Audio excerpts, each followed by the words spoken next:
my traveler's notebook. I have a whole collection of different traveler's notebook. Now, the interesting thing about this traveler's notebook is that it is also my Dave Ramsey cash envelope system. I used to use the Filofax personal penny bridge till it expanded and the zip wouldn't even close. So what I use this for is basically as my it's my cash holder, because I do have a small little wallet which I use, a wristlet that I use for every day with my cards and stuff. But this is sort of my catch-all. It travels with me every day, everywhere, and it's also the one that helps me to transfer.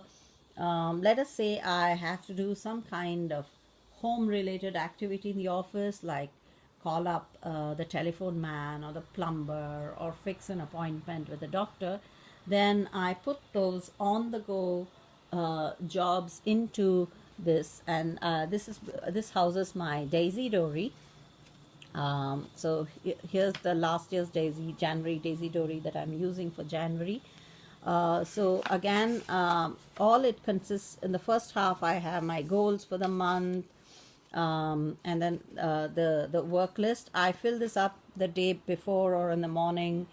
Unless I already know I'm going to do something, I put it ahead. So usually I've already prepped the dates onto the end of the month at the beginning, and I add the decorations and stickers if I want to. But this first part of the Daisy Dory is very functional. And every day morning when I open my planner before my miracle morning, I plan my day, and then I put in stuff that I haven't done into the next, and it keeps moving on. So this is my carry-all planner. Then in the second half of the Daisy Dory, I do what I call as a sort of spot journaling or bullet journal. It's sort of a quick recap of the events that have happened the previous day, so that if I plan to scrapbook or to journal about them in detail, I have a quick idea of when what happened. And I often go back to it and refer if I've received a happy mail, or the day the Coco Daisy kit came into India, or if I had I also use it as a health and headache tracker, and if any friends call me, I would put it down there. So it's a kind of a memory, quick memory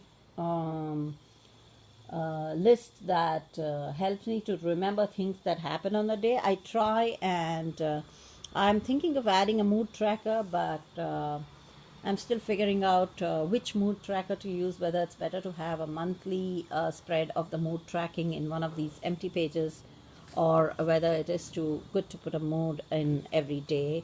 I am leaning more towards the monthly, and I have to figure out how.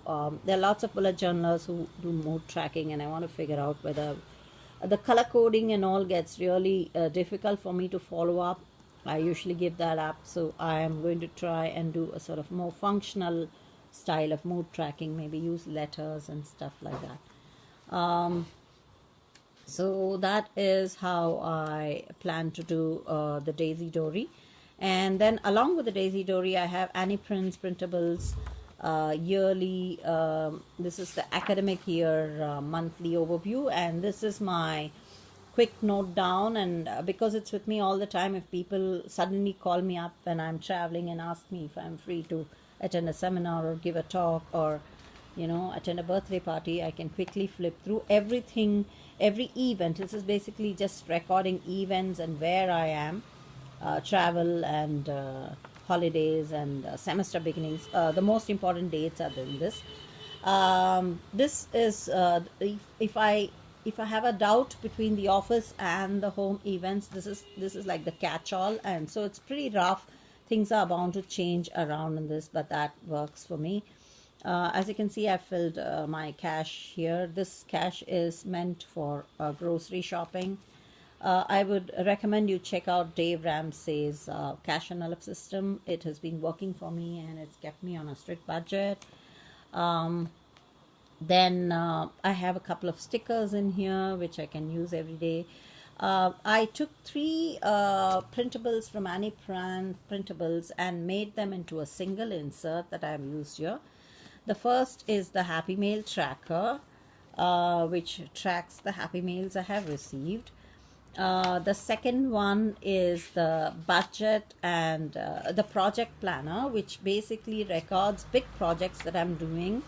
Um, there are projects like passport renewal. There's a art project that art and curatorship project that I'm involved in, and there's also a project for writing a novel and a couple of publications. So all those big things go here because project related things are supposed to be like check every day. So this is like an overview of my academic and home projects. Then I have my budget, where I budget on this side and write my expenses on this side, more or less check my payments and stuff. So that's an yearly thing. So there are three AnyPlan printables, the Happy Mail tracker, the project tracker, and the bill tracker. All three I took the printables and then I stitched them together as one insert. So it's a kind of a, once this is over, I will add another insert with the same kind of combination. I prefer the combination. This is my novel book idea, and I get these ideas for incidents and books and poetry. So what I did is I used the old Coco Daisy Dory leftover pages, which I no longer have leftover pages, but it's basically a recycled notebook in which I can write any of the ideas that I get. I used to have a full traveler's notebook there, but then I figured out at any point of time I just need like a thin booklet here. I do not want it to be very thick. I carry my loyalty cards in this pouch because I don't usually take it out all the time unless I need to make big payments. And then I also have a notepad that I write and tear off.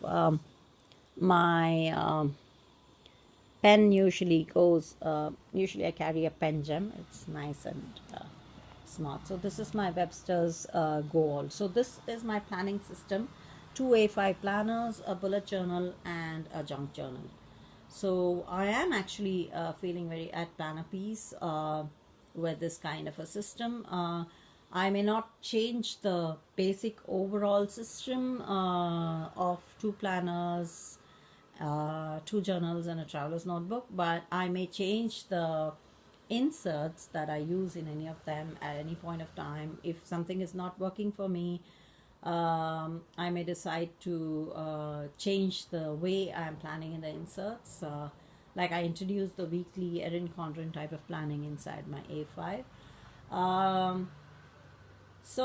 Depend. Right now, this works for me, and people think I spend a lot of time planning. Actually, I don't. I think I spend less than about 10 minutes in a day writing up all this stuff, and about an hour on Sundays setting up for the next week. And every day morning I spend 10 minutes in writing or journaling. So I think it quite works out for me. And on Wednesdays and Saturdays I craft my junk journal. But crafting time is basically my hobby time, so I do it in front of the television. So it's not very difficult. I really am in love with the Webster's pages right now. And I'm glad that we get these cheaper planners in India now. Anybody who has not tried an A5 can easily get it. It's less than 1,000 rupees, and it's called Sandgrass, and it's from Printo. I think you can order it online.